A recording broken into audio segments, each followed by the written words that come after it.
Hello and welcome to ICY Journey to the White Wasteland. I am Jack Sparham and this is a game that was given to me by a company which, gives out codes to LPers. They gave me a couple of codes. This is the first code they gave me. They gave me 2 codes at once, but this is the one I'm going to be doing first. So it looks like this is some kind of RPG. So I've got 7 points, so I just have to allocate these points correctly, I guess. Distribute our skill points accordingly, and then hope that we can survive. Oh, you can choose character as well. This guy looks like an assassin, so yeah, let's go with him. It has been 2 years since you lost your memory in a freak snowslide incident. Your survivors that day are now your nomad family. Today is just like any other day. You are out hunting in the forest with your companion and good friend Jeremy. So I guess this is a pretty wordy game. I'm not sure exactly how it's going to work for me because I'm not really a wordy kind of person, as I say multiple times, especially during like Shovel Knight, is I can't read. You wake up in the woods surrounded by snow and old massive trees.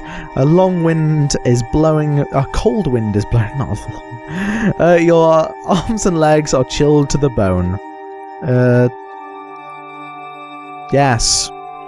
Is this a loading screen? What?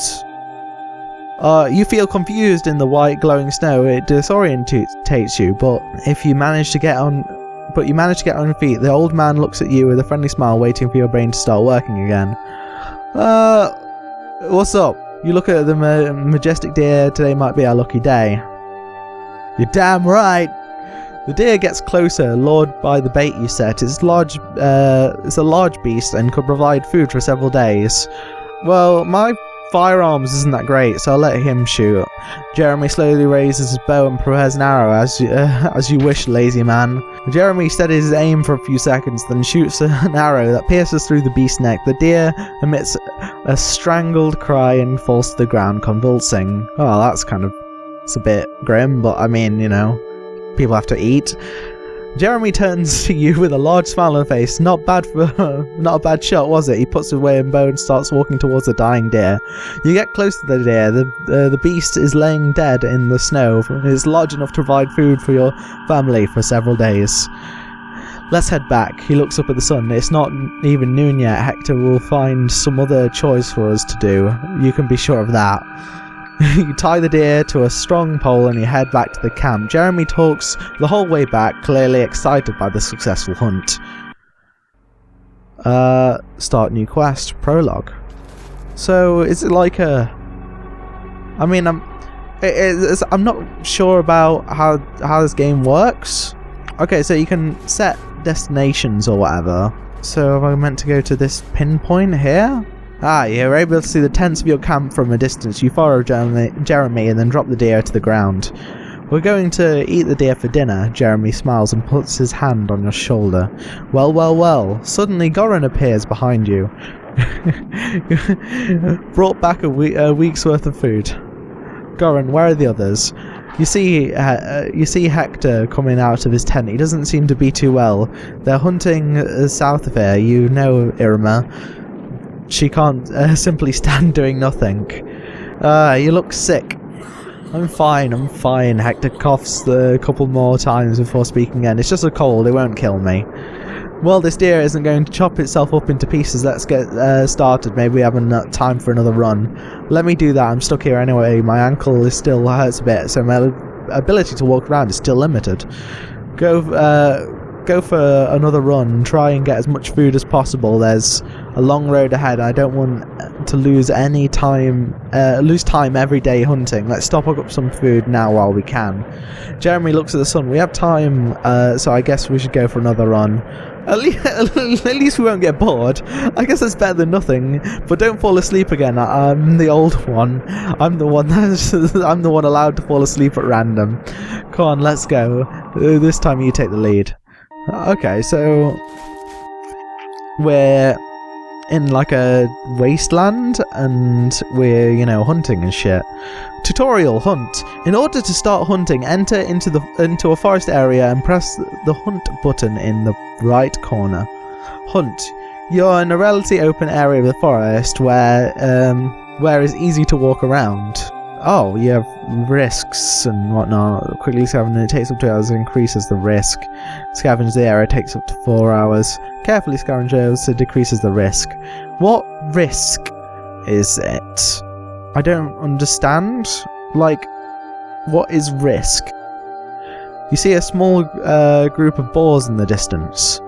Use arrows and kill boars. Use guns to kill boars. Leave the boars. Well, we want the boars, so I think we should use the bows and arrows. You successfully kill the boars. You're walking away from the area when suddenly you see a boar charging at you in the general direction. Take it down with an arrow. The arrow doesn't kill the boar, but it makes it turn and run in the other direction. Well, that was good. Take everything. Okay. Well, that was a successful hunt, I guess. I mean, it only took us 2 hours. Finally, I really need some rest. You take a glance at the camp. Your companions are talking and taking care of the dinner. It looks like everyone made it back safely. Goran approaches. So how does it go? Really good. Come near the fire. Dinner's almost ready. You will need it for tomorrow. Hector seems to be eager to move as soon as possible in the morning. You take your seat near the fire while the others greet you.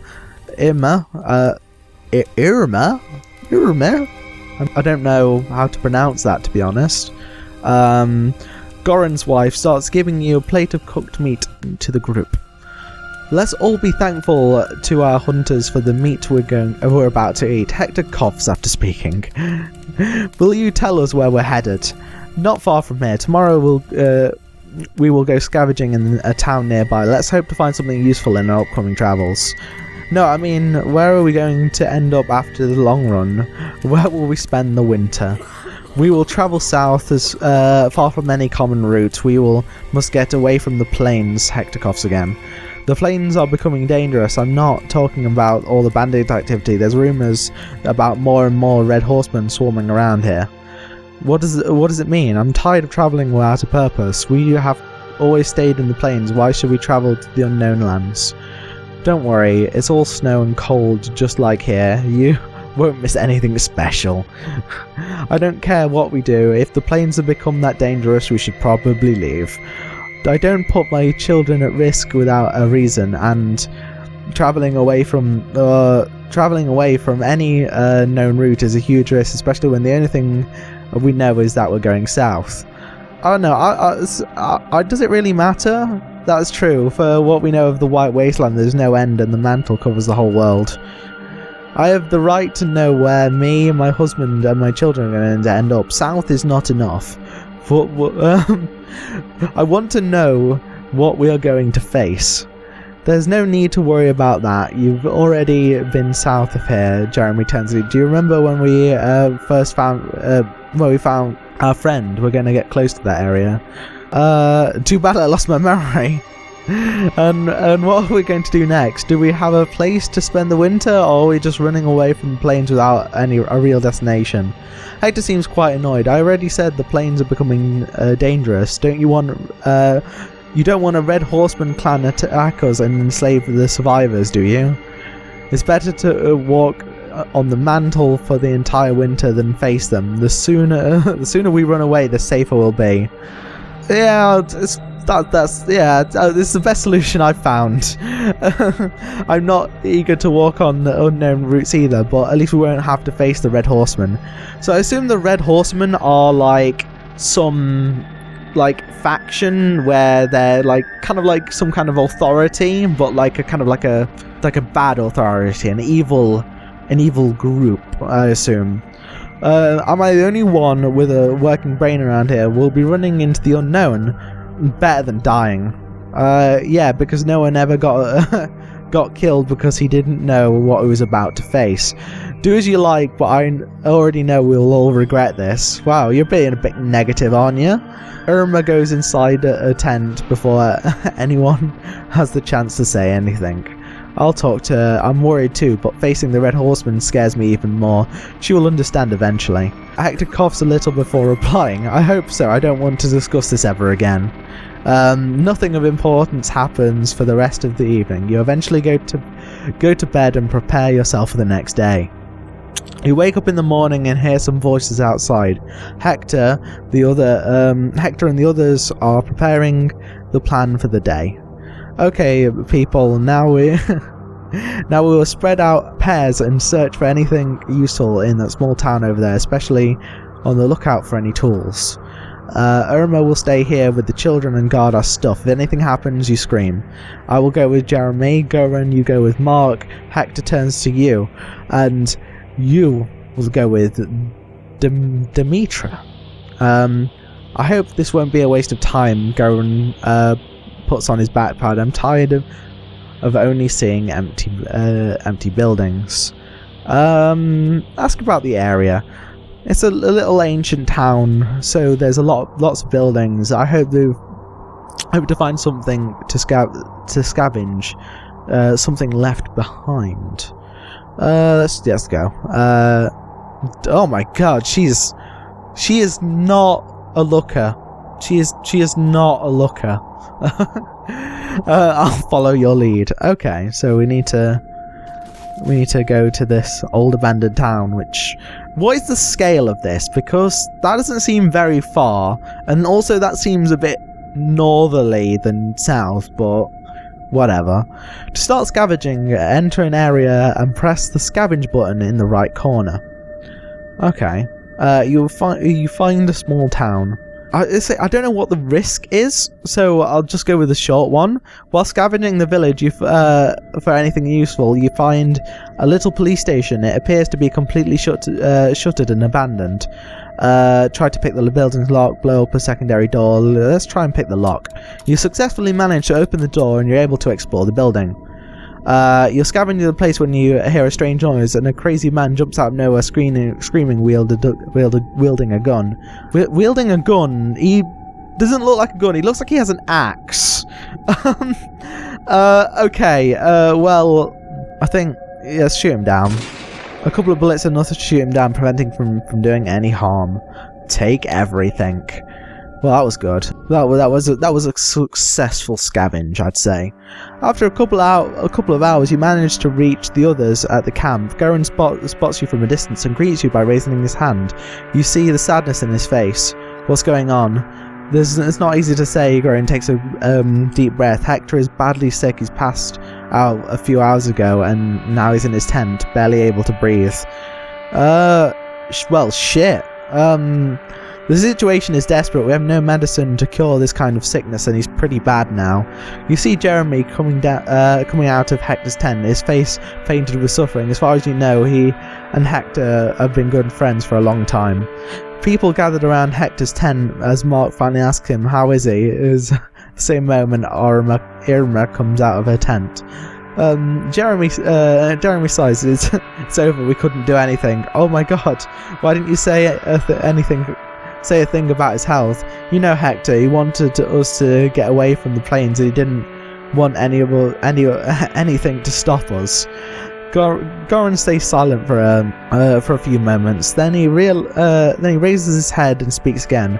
I will prepare the body for the funeral. You should go back and take a break. People scatter around while Jeremy comes near you and sighs. You two are now alone.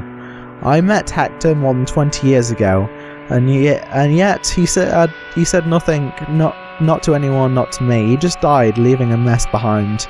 Tomorrow we'll need to vote for our new leader, and it will be a mess. Everyone will discuss. I bet Arma will go crazy again, screaming and threatening people. We'll get through this. We will, as we always do. But it won't be easy. Rough times are ahead of us. I need to be alone. Call me when Goran has finished with the pyre. Jeremy walks away and sits alone not too far from the camp. After some time, you are called by Demetra. Everything is ready for the funeral. Everyone gathers around the big stash of wood. After making sure everyone is there, Goran throws a lit torch onto the pyre, which slowly starts to burn, shrouding Hector's body with a dance of bright flames. Jeremy has a sad face and says nothing. He just stands there in front of the pyre and stays there even after everyone else has gone. You're tired and you need to proceed to your tent, hoping to get a decent night's sleep. But after a terrible scream wakes you up in the middle of the night, you see strange light. Oh my god, this is loud. You see strange lights through the fabric of your tent and hear noises of clogs stomping across the ground. You hear guns firing as well. You are under attack. Oh damn. Ooh, okay. We're attacked by mysterious bandits. So what are our options here? We've got engage the enemy in a melee fight, fall back. Well, they have guns. We don't have we only have melee apparently, so I think we should fall back. Enemy receives minus 0 HP and minus 0 morale points. Group receives minus 49 HP and minus 10 morale points. Well, that isn't great, but you get pushed away from the first line and 2 enemies move towards you. Use a bow to take them down. Oh, your arrow misses. The enemy lands far away from his target. The enemy receive minus 0 HP. Player receive minus 0 HP. Use firearms to attack the enemy. The enemy receives minus... that doesn't look good there. That says no player HP. Minus 2 morale points, minus 49 HP, minus 10 morale points. You feel weak and aching. You try and crawl out of the ground, but with each movement you feel pain all over your body. You try and stay awake, but as soon as your willpower weakens and you pass out. After that there is only darkness. You don't know how long you stay unconscious. Strange dreams populate the rest. Dreams of a different place, dreams of a different time. You see a shiny tower going towards the sky, technology you've never seen in the White Wasteland, technology beyond but technology belonging to an ancient world which fell apart. During your dream you hear a familiar voice. It's Jeremy. He's calling you, asking you to wake up. You finally realise you're dreaming, and all this sudden consciousness brings you back to the waking world. Hey, wake up, are you okay? How long have I been knocked out? Just a few hours, don't worry, you didn't miss seeing anything good. You look around, the morning sun blinds you at first, and then you're able to see that you and your mates, you and your mates, sitting on the ground tied. Well, this is not a good situation for us. This is not a good situation for us. You're not the only prisoners, and there are other people that seem to share your condition. Armed bandits are guarding the area. You see many tents scattered around. It's difficult to understand how many they are. Running away from them won't be easy. They have guns and everything else, and they need to keep us in our place. You will never escape. We tried, but there's too many. They have horses and guns, and if they want us alive, I fear we'll soon become slaves. Okay, so I think I'd rather die, to be honest, than become a slave, because being a slave is not a good thing. Precisely, we know how slaves are treated like animals. But I won't be beaten again just because one of you wants to do something stupid. They beat us all, Joseph. But what should we do? Should we just wait here and be sold as slaves? Long story short, we tried to run away during the night, and they found us and beat the shit out of us. End of story. Your face. You're making yourself look like a 60s like devil character with the mustache and the goatee, which I don't have. I can't demonstrate I can't demonstrate it for you, for everyone here. But this guy can. This guy can certainly demonstrate that evil, smirky look. We will have our chance. Unless you have a freaking genius idea, I'd like not to get beaten again either. Screw you, I'd rather die than be a slave. We're leaving. I don't know how, but we're leaving. The stranger smiles slightly. I'm really curious to see what you'll do. A bandit approaches you and starts screaming, "Shut the fuck up, all of you. We're moving now. Prepare yourselves, it's going to be a long walk." You and other prisoners start walking with your hands tied, along with the bandits' caravan. They constantly watch you, and you are unable to find a way to break free. After a day after day, you become resigned to your destiny. The bandits constantly watch over you and don't even allow you to talk among yourselves. You barely get to know the ones who share your destiny. Carlos and April are a couple, and they were in the same group with Joseph when they got attacked and got kidnapped. There's a young girl, Eva, she seems sad and never speaks. The only thing you're able to discover is that the bandits killed her family. Rip her family. But finally, after walking for several days, through the White Plains, something happens. The bad thing is that it doesn't look like it's something good. Not at all. You see that 3 people are peacefully approaching the bandits. They don't look like common survivors. Even the bandits who assaulted you, despite their good resources, are not that well equipped. Yeah, they got like funky green glowy eyes. It's not good.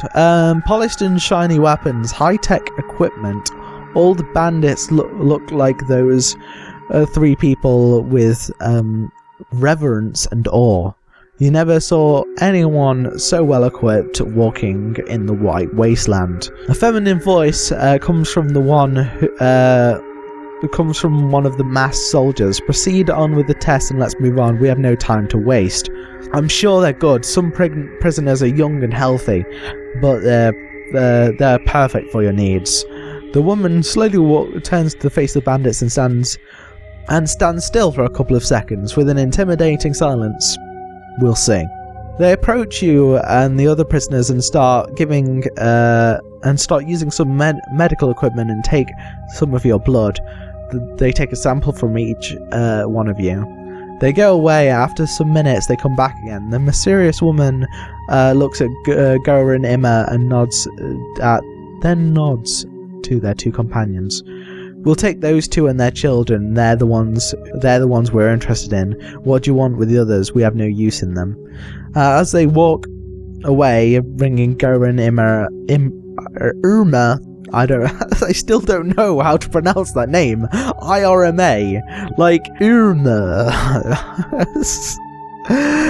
And their children with them. Jeremy tries to stand up on his feet and protest, but he gets kicked in the stomach and falls on the ground.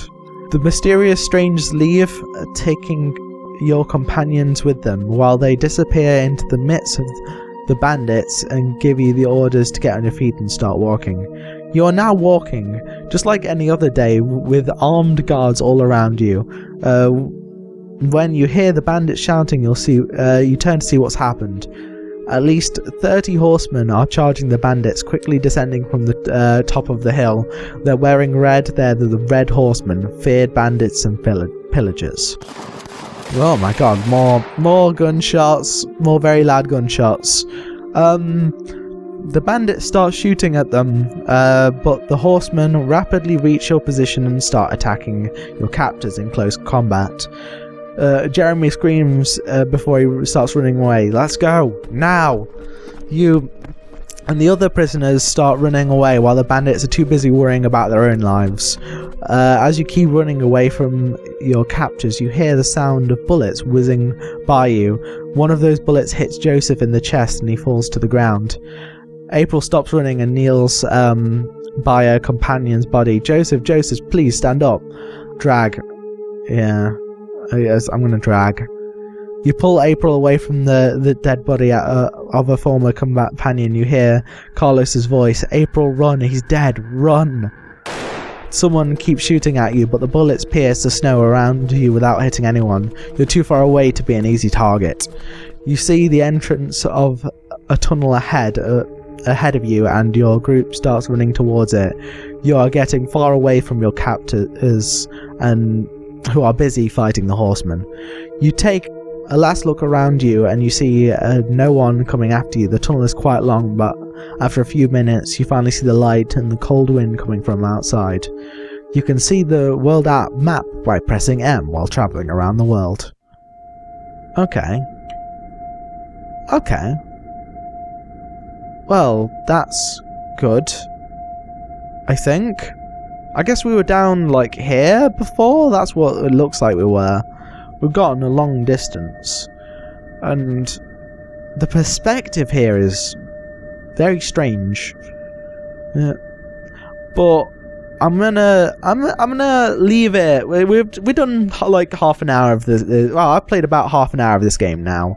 And I think I've played enough to give you an idea of how this game plays out, because obviously now it's opened up to a more a broader game, a broader game narrative, and I don't think this is my type of game. There's a lot of words and a lot of reading. If you like those kind of games, it's probably good for. It's probably, if you like.